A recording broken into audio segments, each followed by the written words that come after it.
Streaming live, this is NewsNation Now.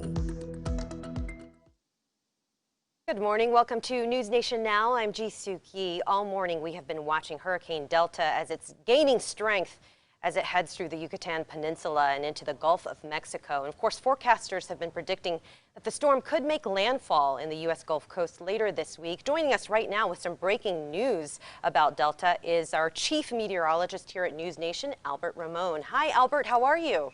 Good morning. It's off to a busy start with Delta. The new information just coming in from the National Hurricane Center over the last 20 minutes. This is now a major hurricane, a Category 3 hurricane moving into the Western Caribbean Sea with sustained winds of 115 miles per hour and only getting stronger. I'll show you the official forecast in just a second, but I got to show you the satellite imagery that's coming in. This is a look at 1 minute satellite imagery on the infrared side. So this gives me an idea of the coldest, highest cloud tops. That shows me the most intense storms wrapping around the center of circulation. Now we turn it to visible satellite. This is a look at the satellite picture using the sun as its flash. And this is a strengthening major hurricane. The hurricane hunters have been flying in and around it for the last several hours, and they have reported that they have found an eye. It's hard to see there, but the eye is super small, only 5 nautical miles across. And this is only going to get stronger here over the next couple of days. This is a look at the latest forecast track. And by late this afternoon into the evening time, the Hurricane Center believes this will become a Category 4 hurricane with sustained winds of 140 miles per hour as it approaches the Yucatan Peninsula of Mexico. So hurricane warnings posted for that part of Mexico.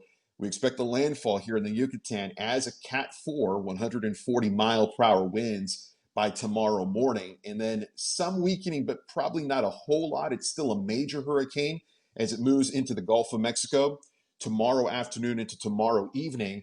Cat 3 back to Cat 4 strength by Thursday evening, and then it takes a northerly and northeasterly jog towards the central Gulf Coast. So landfall and impacts now likely for places like Louisiana and Mississippi in particular. Also included in the forecast cone is Alabama and at least a sliver of the far western portions of the panhandle of Florida. But at this point, we think Louisiana and Mississippi, the target area for a landfalling hurricane on Friday night into the early morning hours on Saturday. Now, notice the official forecast, Cat 3 Friday morning, weakening to a Cat 1 on Saturday morning.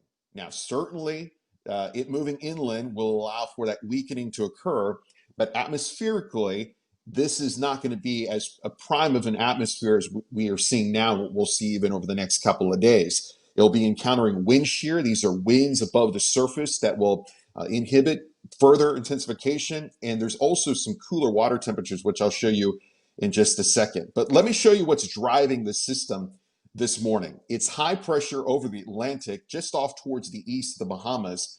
And that area of high pressure is aligned for this motion to the northwest. And that northwest motion is going to continue as it moves over the Yucatan tomorrow. And then notice how it takes this northerly and then it moves off towards the northeast. That's because a trough of low pressure will develop here over the southern plains over Texas. So there is that opening here along the central Gulf Coast for this landfalling hurricane. That's why there's a good amount of confidence in the forecast data, taking this either into Louisiana on Friday night, Saturday morning, or Mississippi.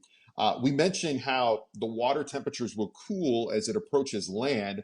And because we've had a series of fronts the last couple of weeks, the water temperatures here along the central Gulf Coast have cooled down dramatically from just about a month ago. We're looking at water temperatures from near Lake Charles at 73 degrees, which is just off the coast of Mobile, Alabama, to 78 degrees. And of course, the water temperatures a lot more on the warm side in the Caribbean Sea and in the southern Gulf. And that's why the Hurricane Center believes that this will remain a major hurricane up until it approaches the central Gulf Coast. Storm surge, huge impact. Wind, huge impact for areas, especially right where the core of the hurricane will go inland and back off towards the east. Rain is going to be a big impact as well. This is one of the latest forecast models that are showing upwards of a half a foot of rainfall possible. I think the only positive news is as Delta moves inland, we don't forecast it to slow down or stall like we saw with some storms earlier this season. But it's still going to be a pretty significant rainfall and especially storm surge and wind event. So maybe not as much flooding as with the last storm when it was sort of stalling and staying there and it was moving so slowly.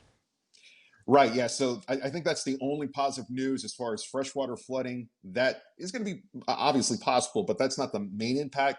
Storm surge, these enormous waves are going to be ongoing out in the Gulf of Mexico, and that force of motion, both with the wind and the counterclockwise rotation of the hurricane, is going to add up a lot of saltwater flooding, storm surge flooding, right near the center of circulation and back off towards the east of the center of circulation. I also want to mention this. So far this season, we have had 9 landfalling Mm. either tropical storms or hurricanes. This has tied for the most continental United States landfalling systems, tropical systems in one season with 1916. So the only time that we've had this many landfalling systems in the continental United States was back in 1916.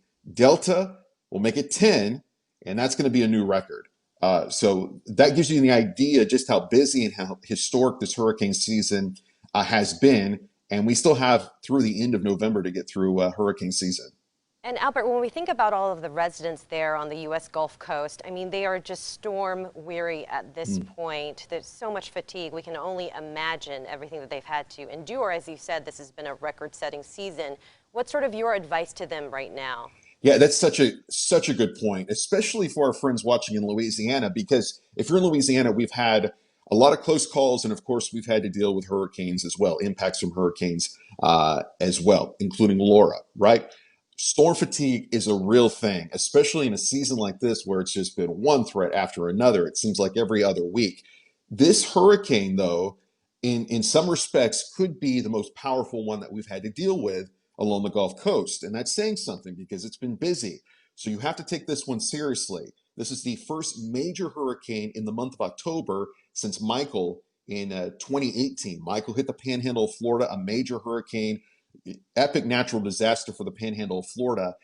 The good news is we do expect this to weaken as it goes inland, but that's in terms of wind, right? That's not in terms of saltwater flooding storm surge. So I think as this is going to be spinning out in the Gulf of Mexico tomorrow, and then as we head into Thursday, and then approaching the Gulf Coast on Friday, you're still going to have major hurricane impacts in terms of the storm surge for places like Southeast Louisiana. This could put parts of the levee protection in and around the New Orleans area under its first big test maybe since Katrina. Okay, so not saying this is a Katrina type situation, but this is not one that you want to just kind of sigh, roll your eyes, and go on with life. If you live along the Central Gulf Coast, Louisiana, Mississippi, Alabama, parts of western areas of the Panhandle, of Florida, you have to be checking in with this one every update. And we'll zoom in again because these are 1 minute updates on the satellite imagery. And this gives me a good idea of what's going on. And it's still in a phase of rapid intensification. It's been about 24 hours that it's been in this beast mode of feeding on the warm waters of the Caribbean Sea. So bottom line is you got to be prepared for this one. You want to be prepared for all of them, but sometimes you're right. Storm fatigue, because we've had so much stuff going on this year outside of hurricane season, but also it's October and we're starting to cool down. This is still one that could have huge impacts for parts of the Central Gulf Coast, maybe the most extreme impacts that we've seen so far this season. And you seem to say that this has been just sort of rapid intensification of this storm. Are you surprised by that? No, just because what we've been seeing in the Caribbean Sea is nearly perfect conditions. There's oftentimes when we talk about storms that are ragged looking, kind of what we saw just in the last couple of days with Gamma, right? Just ragged looking. They're not looking all that impressive. They're having to deal with a thing called wind shear. Those are winds above the surface, oftentimes 20 to 25,000 feet up. And these are strong winds that can literally shear off the tops of these tropical systems, these clouds, weaken them, even displace the rain from the center of circulation. We don't have any of that going on in the Caribbean Sea, nor will we as it moves into the southern, even central Gulf of Mexico. Probably won't see that wind shear to slow down the intensification, weaken the system until it gets a little bit closer to land. So all of the ingredients are there for this to continue that rapid intensification cycle. Cat 3 now, right? Well, that just updated. I think this just came in. Now it's up to 130 miles per Oh hour. my goodness. Okay. Yeah. So see what I Wow. mean? It's Yeah. this thing's in beast mode right now, Changing by the getting minute. stronger. Yeah. So it's still now it's a Cat 4. So breaking news here on NewsNation now. Just in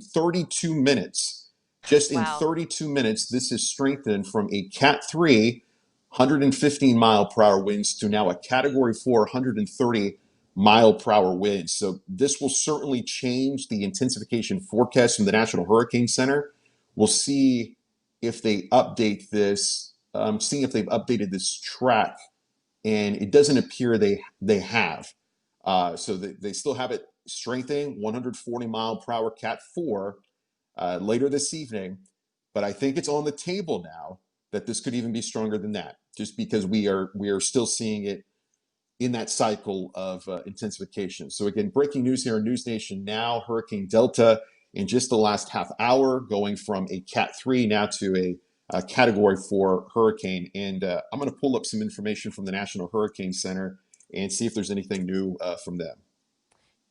Albert, when you talk about the different categories, and of course it's very important to know, and I think we associate different sort of weather conditions with the different categories, but you're saying that it's not always necessarily true that a lesser category storm can't do as much damage, right? Exactly. Yeah. So whenever we talk about category, I'm losing connection on my computer. I'm from home, everybody, but hopefully I'm able to get that back in just a second. And if you would like there at the studio, if you want to route in links 3, that'll have some new updating, rotating information. Um, so yes, so when we talk about categories, right, strength of hurricanes, we're just talking about the wind impacts. Okay, it does not take into account the storm surge impact, the rain impact. It's just the wind. So even though, again, the official forecast as of the top of the hour has it weakening as it approaches the central Gulf Coast, the impacts could be a lot higher than what you would consider Cat 1, Cat 2 hurricane, just because of just how enormous and big the system is going to be in terms of strength as it approaches the coast. So I'm logging back into my computer here, and then I'll have control of my graphics again. And of course, breaking news right now, Albert, you're saying that this has just increased, it's changed categories right now, this storm, Delta, right? Right. So the National Hurricane Center, based on Hurricane Hunter aircraft observation, they have found evidence that this is now strengthened to a Category 4. Uh, Again, we have to put this in perspective. At the 10 a.m. Central Time advisory, just less than a half hour ago, this was a Category 3. That was the breaking news. It's strengthened from yesterday morning from a tropical storm, and in a little more than 24 hours, Category 3. Hurricane hunters continued their mission in and around this hurricane. What they're doing is they're measuring stuff on the aircraft. They have equipment on the aircraft that can actually measure waves and how fast the waves are moving. They can estimate wind that way, but they're also dropping these packages. They're called drop sounds. They're cylinders, and they launch them almost like through like a little cannon thing on the base of the aircraft, and that's giving them information on pressure and wind and temperature. It's this raw data that then is fed back to the National Hurricane.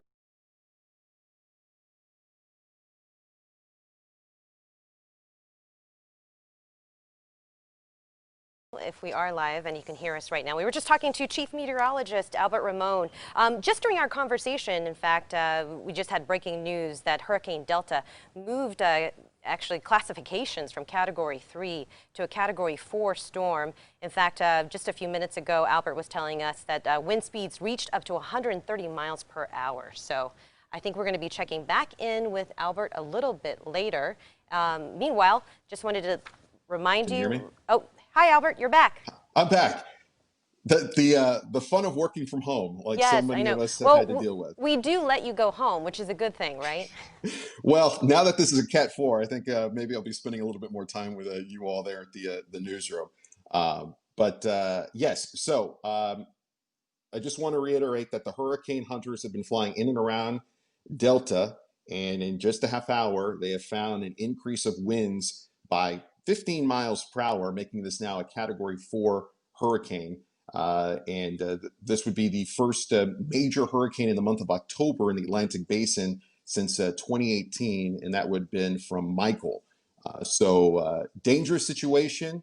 And I think something that we should keep an eye on too is that potentially it's even stronger than the official forecast. I think this becoming a high-end Cat 4 on the verge of a 5, I think that's on the table. And we'll continue to monitor the information coming in from the National Hurricane Center. But before I let you go and before we lose more connectivity, I do want to show you the official forecast track and just pinpoint that folks in coastal sections of the Gulf Coast, Central Gulf Coast, Louisiana and Mississippi in particular, you have to be ready for this hurricane.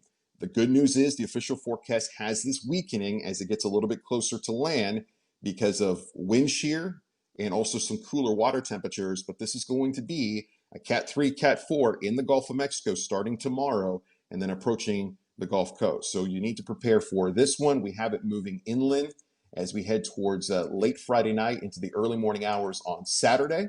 So we do have some time. That's also the good news is that unlike some of the previous systems we've had this season where the models are kind of all over the place, the models are pretty locked on in that we will have significant impacts from this hurricane, Louisiana, Mississippi, even parts of Alabama as we grow through the end of the week. So we've got all day today to prepare, Wednesday, Thursday, and then as we head towards at least the first half of Friday before tropical storm conditions really start to ramp up along coastal sections of Louisiana, Mississippi, and potentially even Alabama. But there you go with the latest forecast track of this now Category 4 Hurricane Delta.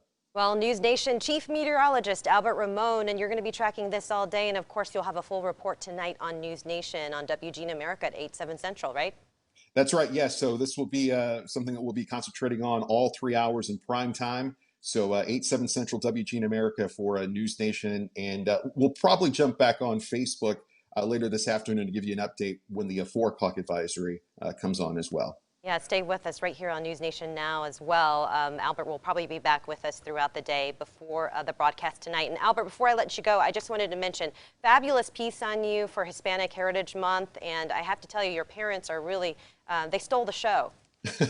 Mom and Dad made it on national TV. So my 2020, even though it's been a rough year for a lot of us, it has been made. So yeah, no, I appreciate Lourdes with our local station here in Chicago for putting that together. And if you go to newsnationnow.com and you just search my name, Albert Ramon, you'll be able to see that piece. So thanks for mentioning that. Absolutely. Definitely go to our website to check it out. And of course, you are the only chief national meteorologist in the United States. That's a Hispanic Latino, exactly. Yes, yeah. of heritage. Mm-hmm. Yep. Okay. Well, thank you so much, Albert. Take care. I know it's going to be a busy day for you. Yeah, thanks for having me on. Thanks so much for watching NewsNation Now. I'm Ji-Suk Yi. That was breaking news coverage. Hurricane Delta was just upgraded to a Category 4 storm. Stay with us throughout the day and check back in with Chief Meteorologist Albert Ramon. We'll see you soon.